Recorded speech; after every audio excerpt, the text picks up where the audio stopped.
कैसे हो? ये शहजाद ये अदनान कैसे हो यार? ये आप ये क्या यार ये व्लॉग ये करना बना रहा हूं। अस्सलाम वालेकुम। हमारे पास हैं ये दो पाइप। कैसे हो? ये हमारे पास दो पाइप हैं, हम इसको गर्म कर रहे हैं। ठीक है, और सुनाओ कैसे हो? ठीक हो? ये पाइप गर्म कर रहे हैं हम। ये हम बिल्कुल सीधे करेंगे, बिल्कुल सीधे करेंगे जैसे प्लेट होती है। ये देखें, हम आग पे इसे गर्म कर रहे हैं। बिल्कुल सीधे करके इसे एक प्लेन की शक्ल में करके इसे फिर काट देंगे। अभी तो हम बहुत टाइम लगेगा इनको गर्म करते हुए, इनको सीधा करते हुए।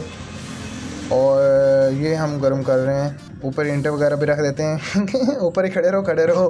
ठीक है,